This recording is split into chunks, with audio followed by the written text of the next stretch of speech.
শুরু করছি প্রেম বসন্ত। লিখনিতে হামিদা আক্তার, ইভা হায়াত। পর্ব সংখ্যা 2। ঝড় শুরু হওয়ার আগে যেমন শান্ত পরিবেশ নিজের সর্বশক্তি দিয়ে তাণ্ডব শুরু করে, ঠিক তেমন করেই কায়নাতের হৃদয় মাঝারে তীব্র ঝড়ের তাণ্ডব শুরু হয়েছে। হবেই না কেন? অর্ণ যে এখনো কায়নাতের কাঁধে হাত দিয়ে রেখেছে। কায়নাত মাথা নিচু করে নাক মুখ কুঁচকে শুধায়, দয়া করে দূরে সরুন। অর্ণ গম্ভীর বদনে তাকিয়ে এখনো। মেজাজ খারাপ হচ্ছে তার। এই বাচ্চা মেয়েটাকেই কেন তার বউ হতে গেল? দুনিয়ার কি মেয়ের সংকট পড়েছিল? বিরক্ত হলো সে, হাত সরিয়ে ধমক দিয়ে বলল, তোমায় যেন আমার চোখের সামনে না পাই, বলেই দৃষ্টির আড়ালে চলে গেল। কায়নাত দীর্ঘশ্বাস ফেলল, ভাবতে লাগলো তার জীবনে অর্ণের আগমন প্রথম দিনের কথা। মাশফিক চৌধুরী খুলনা যান না বেশ অনেক বছর হয়ে গেছে। বড় ছেলে কানাডা যাওয়ার পর থেকে তো খুলনার নামও মুখে আনেননি। চৌধুরী বাড়ি থেকে কত ফোন কল করা হয়েছে তার হিসেব নেই। আজকাল চৌধুরী নিজে এসে ছেলেকে নিয়ে যেতে চেয়েছিলেন, কিন্তু তিনি নারাজ। শেষমেশ মান অভিমান ছেড়ে ছেলে দেশে আসার পর নিজের জন্মস্থানে হাজির হন পরিবার নিয়ে। গোধূলি বিকেল, পাখিরা মিষ্টি স্বর ধরেছে, হালকা শীতল মিষ্টি বাতাস। চৌধুরী বাড়ির বিশাল গেটের সামনে দাঁড়িয়ে আছে মাশফিক চৌধুরীর ছোট পরিবার। বাড়ির দারোয়ান মাশফিক চৌধুরীকে দেখে বাড়ির ভেতরে দৌড়ে গেলেন খবর দিতে। মাশফিক চৌধুরীর মা আতিয়া বেগম বৃদ্ধা মহিলা এলেন ছেলেকে এক নজর দেখার জন্য। গেটের সামনে আসতেই তিনি কেঁদে উঠলেন মেজো ছেলেকে দেখে। গলা উঁচু করে বললেন, সবাই দেখো কে আসছে, আমার বাড়ি। বাড়ির ভেতর থেকে একে একে বেশ কয়েকজন মানুষ বেরিয়ে এলো। আতিয়া বেগম ছেলেকে জড়িয়ে ধরলেন, বললেন, এত বছর পর এসেছিস তুই, মায়ের কথা মনে পড়ে না তোর? মাশফিক চৌধুরী দীর্ঘশ্বাস ফেলে শুধান, আম্মা কাঁদবেন না দয়া করে। তাদের ভিতরে নিয়ে যাওয়া হলো। চৌধুরী বাড়ি কিছুটা পুরনো বাড়ির মতো, দোতলা বিশিষ্ট দালান বাড়ি, তবে বিশাল বড়। আজকাল চৌধুরী 3 ছেলে সন্তান। বড় ছেলে মতিউর চৌধুরী, যিনি বউ বাচ্চা রেখে আবার অন্যত্র বিয়ে করে সেই বউকে নিয়ে খুলনার বাহিরে থাকেন। মেজো ছেলে মাশফিক চৌধুরী, তিনি আজ থেকে বহু বছর আগে বাড়ির ছেলে বউ বাচ্চাকে নিয়ে ঢাকায় নিজের অবস্থান গড়ে তুলেছেন। আর ছোট ছেলে আব্দুর চৌধুরী, যিনি বউ বাচ্চা নিয়ে চৌধুরী বাড়িই থাকেন। আতিয়া বেগম ছেলে এবং ছেলের বউ ও ছেলেদের বসতে দিলেন ভেতরে এনে। সাথে নুসরাত ও নিশা এসেছে। তাদের বিশ্রামের জন্য ঘর ঠিক করে দেওয়া হলো। ফ্রেশ হয়ে আসতে হালকা খাবারের ব্যবস্থা করা হলো। বাড়িতে যখন সবাই নতুন অতিথিদের ন্যায় ব্যস্ত, তখন বাড়ির বাকি 5 মেয়ে এই রাত্রিবেলায় গল্প গুজবে ব্যস্ত। তারা এখনো বাড়ির মেহমানদের সাথে দেখা সাক্ষাৎ করেনি। করবে কি করে? বাড়ির 5টা মেয়েই লাজুক স্বভাবের। নিধি, জয়া, মাহি, কায়নাত ও সুহা মিলে ছাদে পাটি বিছিয়ে শুয়ে আছে এই জ্যোৎস্না মাখা রাতে। বাড়িতে কে এলো কে গেল তাদের কোনো যায় আসে না। চৌধুরী বাড়ি 12 মাস অতিথি আপ্যায়ন হয়ে থাকে, এতে নতুন কি? কিন্তু তাদের কে বোঝাবে যারা এসেছে তারা কোনো সাধারণ লোক নয়। নিধি নাক মুখ কুচকে ফেলল হঠাৎ করে, বিরক্ত হয়ে বলল, নিচে থেকে এত হই হুল্লোড় শব্দ হচ্ছে কেন? জয়া ঠোঁট উল্টে শুধায়, বাড়ি নতুন অতিথিরা এসেছে, শুনলি না? কারা এসেছে? মুঝে নেই পাতা মেরি মা। নিধি মুখ বাঁকিয়ে উঠে দাঁড়ালো, ছাদের দরজায় দিকে এগিয়ে গিয়ে বলল, তোরা থাক, আমি দেখে আসি। আর শোন, কিছু খাবি তোরা? সুহান নাক টেনে শুধায়, টিস্যু নিয়ে আসিস আপা। নিধি সিঁড়ি বেয়ে নিচে নামলো। মেজো চাচার সাথে তার পুরো পরিবারকে দেখে চোখ বড় বড় হয়ে গেল। আশেপাশে চাতক পাখির মতো কাকে যেন খুঁজলো। নজরে না পেয়ে হতাশ হলো বটে, তবে তার সাইডে রেখে চাচা চাচির নিকট এগিয়ে গিয়ে সালাম দিল। সবাই এক জায়গায় বসে কথাবার্তা বলছিল। নিধি উপস্থিত হওয়ার মাশফিক চৌধুরী গাল ভরে হাসলেন। উঠে দাঁড়িয়ে নিধির মাথায় হাত বুলিয়ে সালামের উত্তর নিয়ে বললেন, আম্মাজান, এতক্ষণ কোথায় ছিলেন আপনি? আর আপনার বাকি বোনরা কোথায়? নিধি লাজুক হাসল। লজ্জা পেয়েছে মেয়েটা। বাড়ির বড় মেয়ে হয়ে কিনা এমন একটা কাজ করে বসলো সে। উচিত ছিল অতিথিদের সাথে দেখা সাক্ষাৎ করা। সে ক্ষমা চেয়ে শুধায়, মাফ করবেন চাচা, ঘরেই ছিলাম বোনরা মিলে। আচ্ছা, তোর বাকি বোনেরা কোথায়? সবাই ছাদে বসে আছে। এই রাতে ছাদে কি করছে? আতিয়া বেগম রান্নাঘর থেকে বেরিয়ে এলেন, রাগ দেখিয়ে বললেন, কায়নাত কোথায়? ওকে সেই সকাল থেকে খুঁজছি আমি, তার কোনো খবরই নেই। সেও ছাদে আছে দাদি। ঠিক আছে, খানিকক্ষণ পর আমরা ঘরে পাঠিয়ে দিস ওকে, আমার ঘরে পাঠিয়ে দিস ওকে। নিধির টুকটাক কথা বলে সেখান থেকে সোজা ছাদে চলে এলো। এসেই বলল, মেজো চাচা এসেছে ওনার পরিবার নিয়ে। সুহা তাড়াহুড়া করে উঠে বসলো, চোখ কপালে উঠেছে তার। সে নাক টানা বাদ দিয়ে বলল, আদাল ভাই এসেছে? এসেছে। থেমে মন খারাপ করে বলল, শুধু ডাক্তারবাবু আসেনি। কায়নাত সবার কথা শুনে কপালে গম্ভীর ভাঁজ ফেলল। গায়ের ওড়না ঠিক করে মিনমিন করে বলল, তোমরা কাকে নিয়ে কথা বলছো? জয়া খুশিতে গদগদ হয়ে বলল, মেজো চাচা। তুই চিনবি না বুড়ি? চাচা 4টে ছেলে আছে, আর 4জনই দেখতে রাজকুমার। মাই বিরক্ত হয়ে বলল, রাজকুমার না ছাই।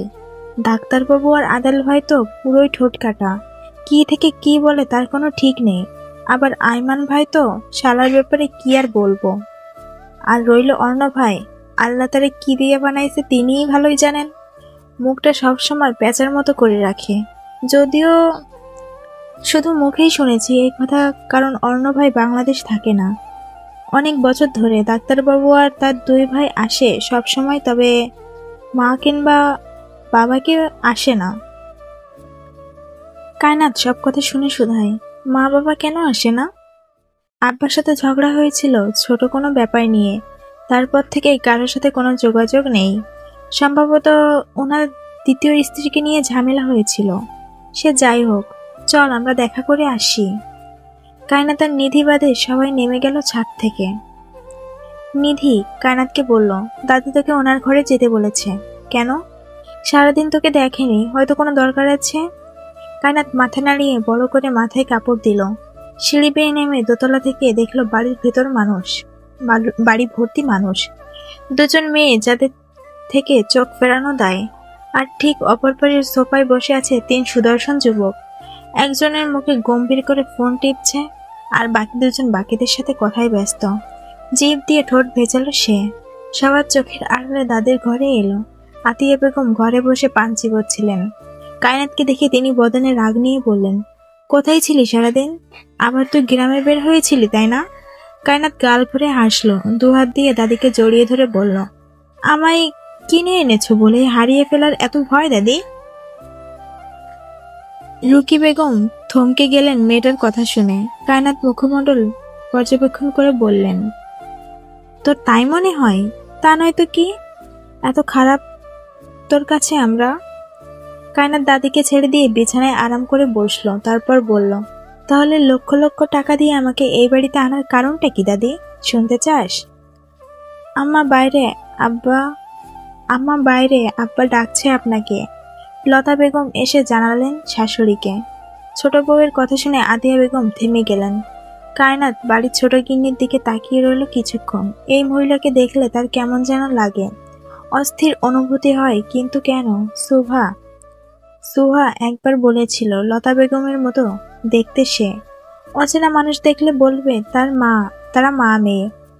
সুহার কথা শুনে কায়নাত হাসলো। আতিয়া বেগম কায়নাতকে বললেন, বাড়িতে মেহমান এসেছে, দেখা করেছিস? আমি কেন দেখা করব? দেখা করবি মানে? অতিথি এসেছে আর দেখা করবি না?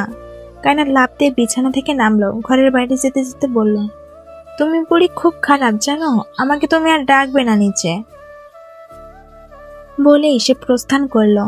আতিয়া বেগম দীর্ঘশ্বাস ফেলে ঘরের বাইরে গেলেন। রাতের খাবারের ব্যবস্থা করতে হবে। বড় বউ রেখা আর ছোট বউ লতা মিলে রান্না অর্ধেক সেরে ফেলেছেন। বেহরোজ বেগম ড্রয়িং রুমে বসেছিলেন।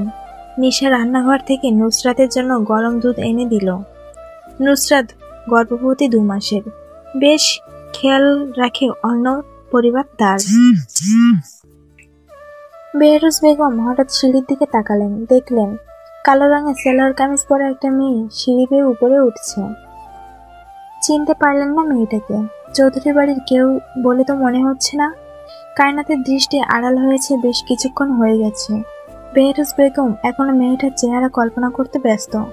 কি মায়াবী মুখশ্রী মেয়েটার, নিতান্তই বাচ্চা একটা মেয়ে। রাত 9টার দিকে খাবারের ব্যবস্থা করা হলো। সবাই উপস্থিত খাবারের টেবিলে। আজগর চৌধুরী সুহাকে বললেন, কায়নাত কোথায় কোথায়? সুহা মাত্রই ডাইনিং টেবিলে বসেছে। দাদার কথা শুনে শুধালো, ও তো ঘরেই আছে দাদা, ওকে নিয়ে এসো। আসবে না সে? কেন? সুহা নিধির দিকে তাকালো।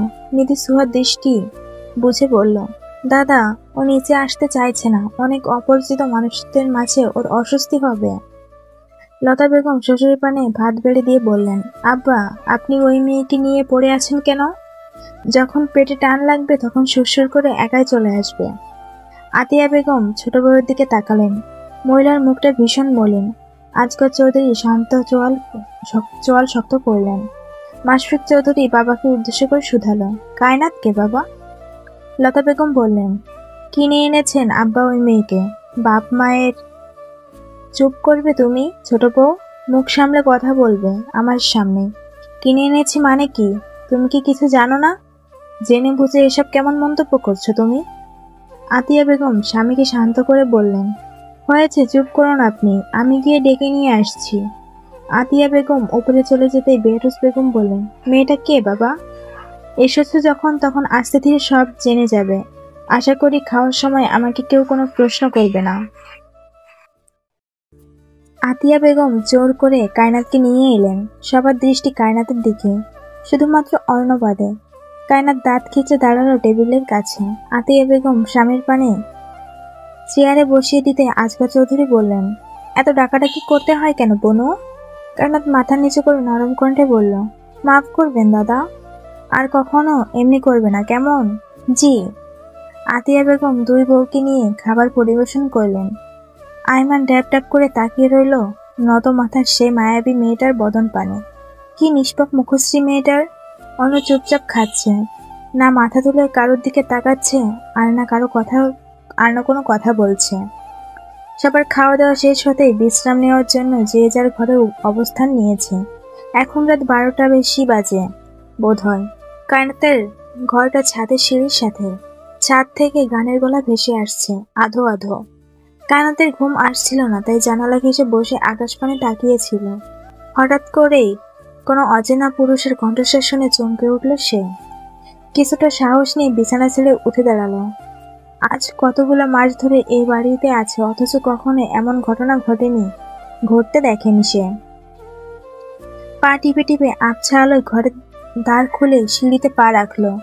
গানের গলা এত সুন্দর, কায়নাত মুগ্ধ হচ্ছে যতই এগিয়ে যাচ্ছে। আকাশেও অল্প নীল ফুল হতে অন্তর্নীল একা একা রং মিলছে ছিল না যখন। এইটুকু গানের স্বর শ্রাবণীয় হতে কায়নাত এসে থমকায় ছাদের দরজার সামনে। এলোমেলো দৃষ্টি ফেলে দেখার চেষ্টা করে আদৌ এই গান। কায়নাত ধীরে পা রাখলো ছাদে।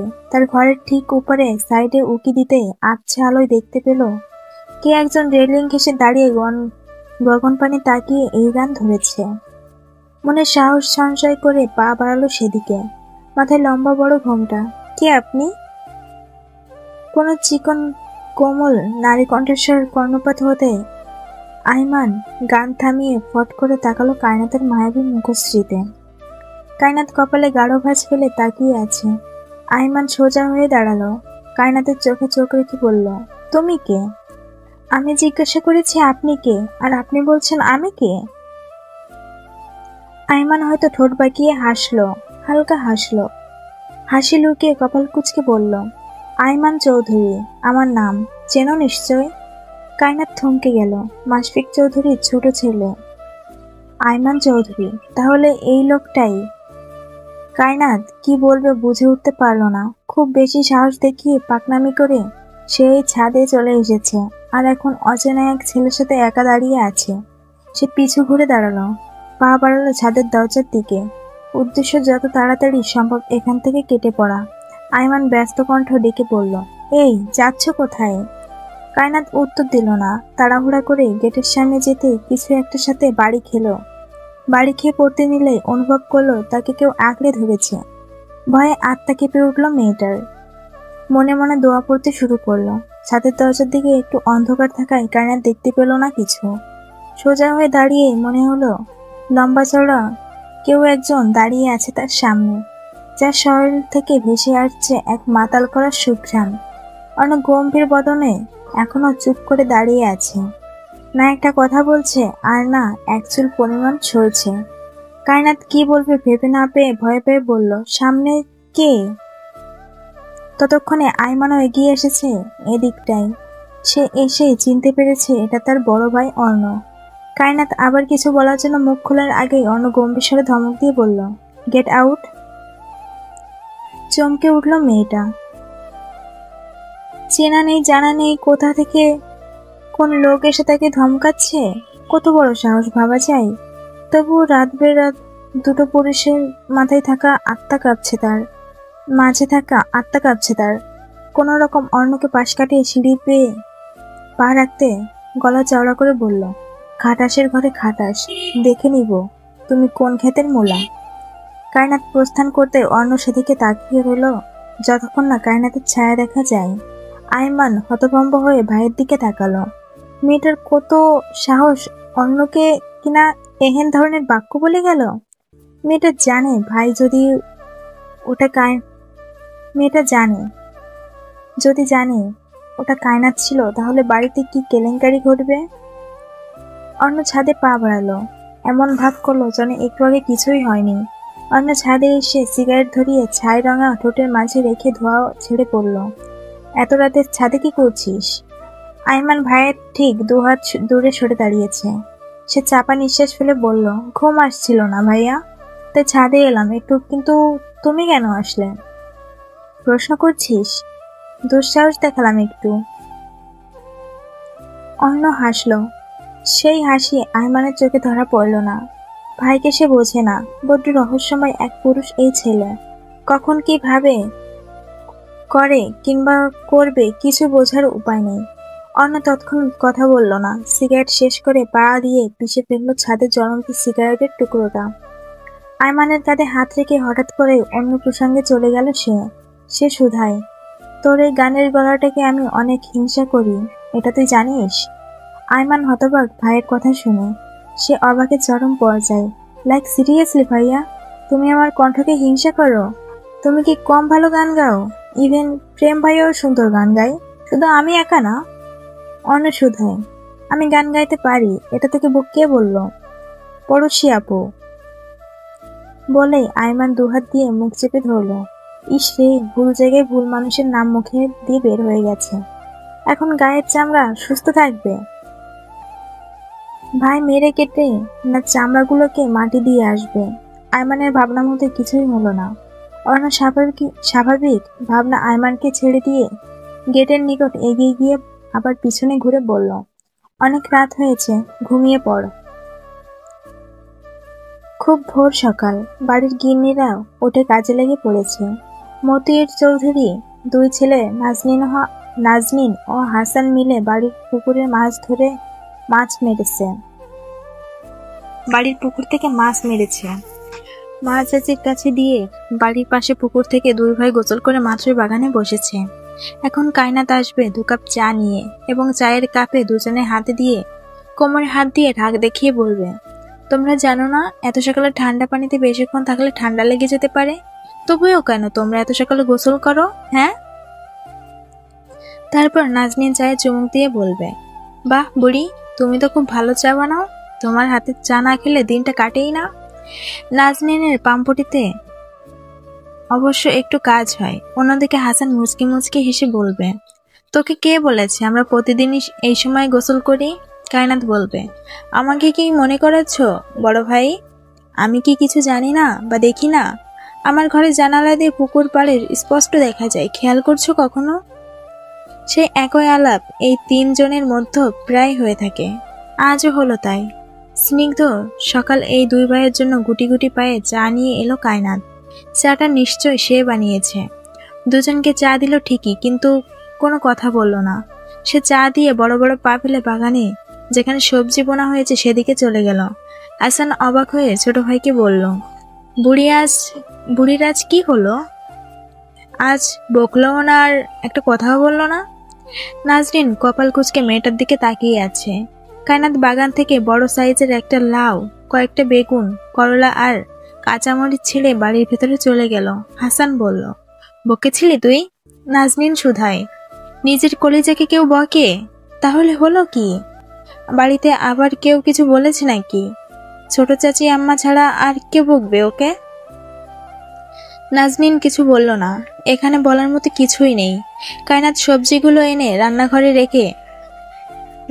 রেখা বেগমকে দিয়ে বলল, চাচি আম্মা, আজকে আমি রান্না করি। আতিয়া বেগম তাসবি গোনা শেষ করে বললেন, তোকে গিন্নি সাজতে কে বলেছে? রান্না করে হাত পা পোড়ানোর শখ হয়েছে না?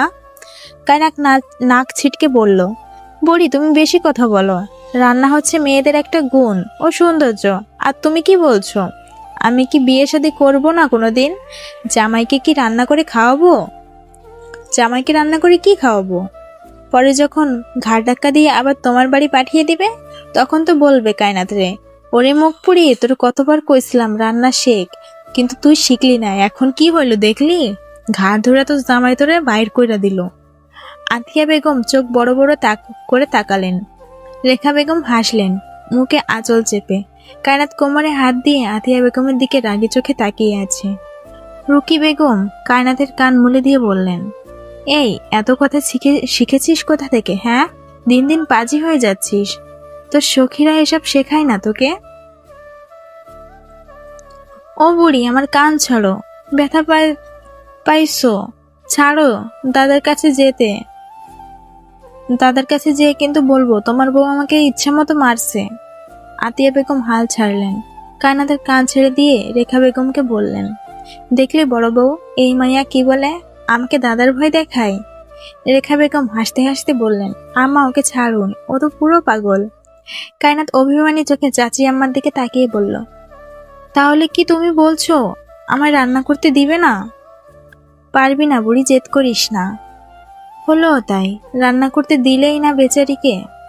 চৌধুরী বাড়ি কোনো কাজের লোক নেই, শুধু বাইরে একজন দারোয়ান আছে। কায়নাত কাজ খুঁজে না পেয়ে দোতলা থেকে শুরু করে পুরো নিচতলা সুন্দর করে ঝাড়ু দিয়ে পরিষ্কার করে ফেলল। জামা কাপড় ময়লা হয়ে গেছে, তাই ভাবলো ছাদে কয়েকটা ফুলের গাছে মাটি দিতে হবে, এখনই দিলেই ভালো হয়। সে কাজ কায়নাত ছাড়া আর কে করবে?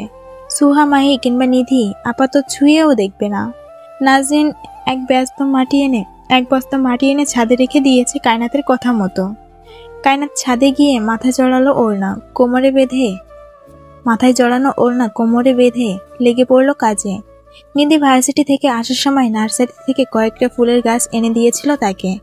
এই তো গত পরশুর কাহিনী।